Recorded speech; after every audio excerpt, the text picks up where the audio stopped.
जिस प्रकार के नारे वहां लग रहे थे, जिस प्रकार की बातें वहां हो रही थी, मैं ऐसा मानता हूं भारत के युवाओं की अभिव्यक्ति नहीं थी।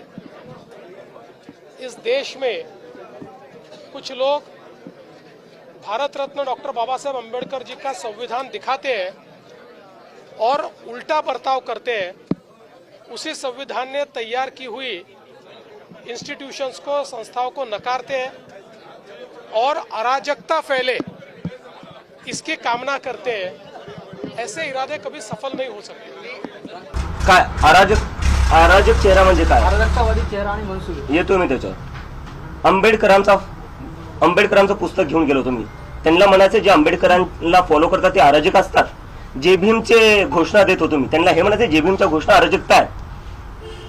देवेंद्र फडणवीस जे आपले मुख्यमंत्री आहेत त्यांनी थोडा ना विचार करावा. ते युपीचे मुख्यमंत्री नाही, ते महाराष्ट्राचे मुख्यमंत्री आहे. जो महाराष्ट्र प्रोग्रेसिव्ह आहे, सेक्युलर आहे, पुरोगामी विचारांचा आहे. ते कसं काय जे आंबेडकरांचे पुस्तक घेऊन चालतायत, जे भीमचे घोषणा देतात, त्यांना कसं काय ते अराजक म्हणू शकतात?